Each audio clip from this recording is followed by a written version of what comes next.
If you are really having to make a choice between these two cars, I envy you. I really do. I'm not married, I don't have any kids, and I would happily live with either of these cars every day. They're that good.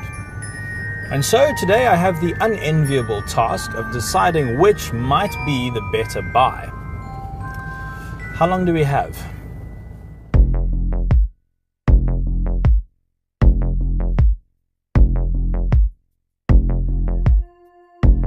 The first Audi Q7 was on the market for nearly a decade. In the car world, that's practically an eternity. And it was born into the pre-financial crisis years where heady spending and excess were the order of the day. So it was a bit bloated, but it sold well nonetheless. Fast forward to 2015, and the word of the day is austerity. And so Audi have made sure that the Q7 looks restrained. But I think they might have gone a bit too far. It's maybe even plain from some angles, which is interesting, because if I had told you 10 years ago that a Volvo would look better and more elegant than an Audi, you might have told me that I was mad. Arguing about which one looks better is just futile. You'll have your favorite and there's nothing I can do about that. You're here to find out how these cars drive, what they cost, how many kids you can squeeze in the back, and whether the boot will swallow all of your family's things.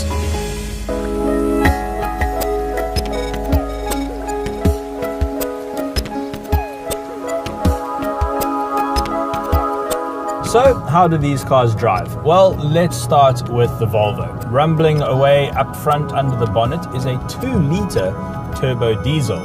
That's it, 2 liters. That's the biggest engine you can get in the XC90. And you'd think then that this car would be about as exciting as Swedish Parliament, but it's actually good to drive. It's quite quick off the mark, it's nippy. Never thought I'd describe an XC90 as nippy. And it feels light through the steering. It hides its weight and its size really well, and you never feel like there's a lack of power. But the engine does have to work a bit harder to move this car around. So it's averaging 9.7 to the 100, where our Audi is averaging 8.7. If I had to be picky, I'd say that the engine is a bit grumbly at low speeds. There's a little bit more cabin noise than you get in the Audi, and the ride is firm. It's very smooth, but it's definitely on the firm side.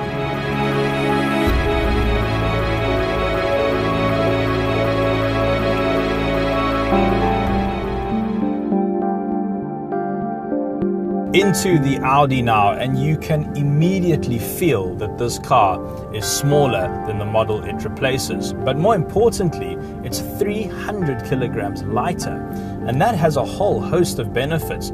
Firstly, the 3-liter twin-turbo diesel V6 up ahead doesn't have to work so hard to move this car around, so fuel economy is better.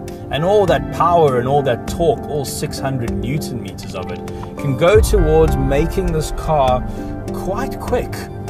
It's not slow at all. You can really get a hurry on in this thing. But where the Audi really shines is ride comfort. It is an exceptionally comfortable car. Smooth, very, very quiet. In fact, in terms of ride quality, whether it's long distance cruising or day-to-day running around, this might be one of the best cars I've ever tested.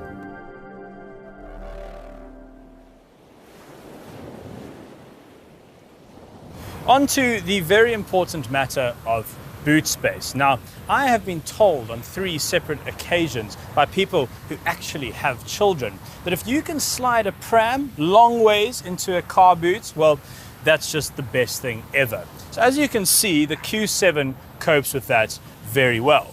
Let's move on to the Volvo.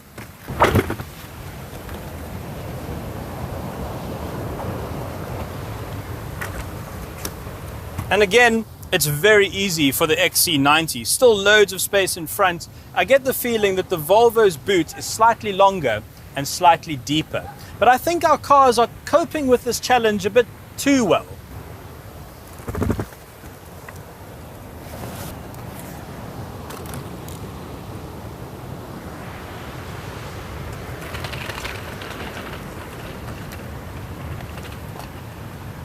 What if you have one of these?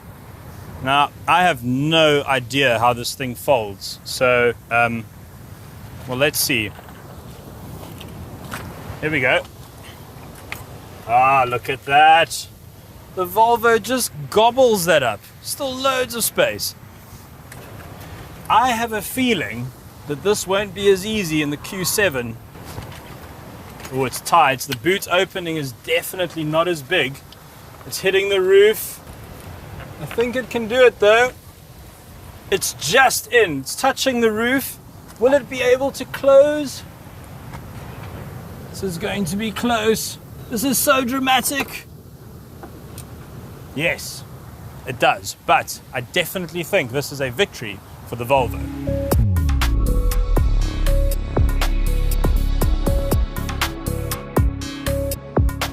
Welcome to the interior of the Q7, and I have to commend Audi. It is superb in here. The build quality is exceptional, and there are some really nice touches.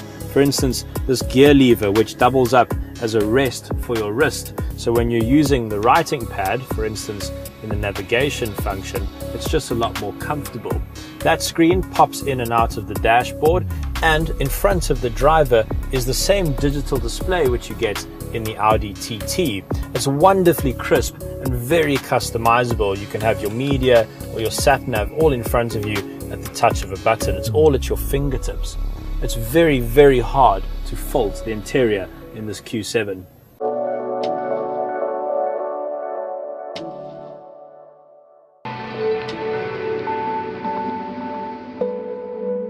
Over into the Volvo now, and things are a bit different. Where the Q7 shrinks around you, the Volvo is a much more roomy cabin.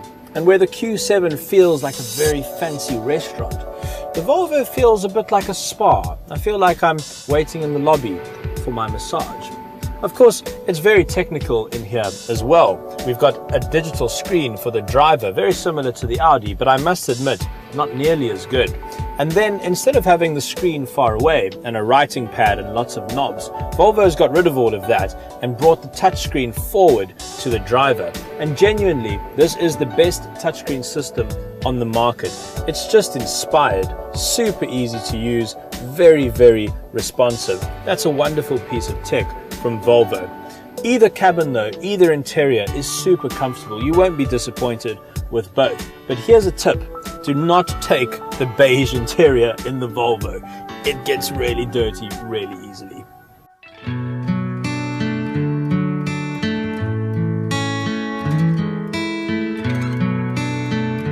New car pricing can be quite complicated, and so to clear things up, Dave has kindly agreed to bring our Cars.co's aboard of important things. Now let's start with the pricing of the Audi as standard. It's 924,000, which is quite close to the Volvo's pricing of 912,000. But these test units, as they stand here this morning, 975,000 for the Volvo, 1,146,800 for the Audi. Now obviously the Audi has a lot more toys and a lot more features. Things like the panoramic sunroof aren't cheap, but even at that price tag, it's missing a few things. The third row of seats in the Volvo, that's standard, 20,000 Rand, but more than 20,000 Rand in the Audi. The digital display for the driver in the Volvo, that's standard. In the Audi, it's a 9,000 Rand option. And if you want the same 20-inch wheels that the Volvo comes with, you need to fork out another 30,000 Rand on the Audi. So on the face of it, at least, the Volvo XC90 does look like much better value. Right, decision time. Wow, this is tough. This is probably the closest comparison that I've ever had to make. And if I have to pick a winner, I'd have to say the Q7 is the better car. And rightfully it should be. It is more expensive. The Q7 does a lot for the person sitting right here. It's a great car for the driver. But if I had a family, if I had lots of things that I needed to cart around all the time, I'd take the Volvo. It's well thought out. It's a clever car that it's designed for families. I hope I'm not being too diplomatic.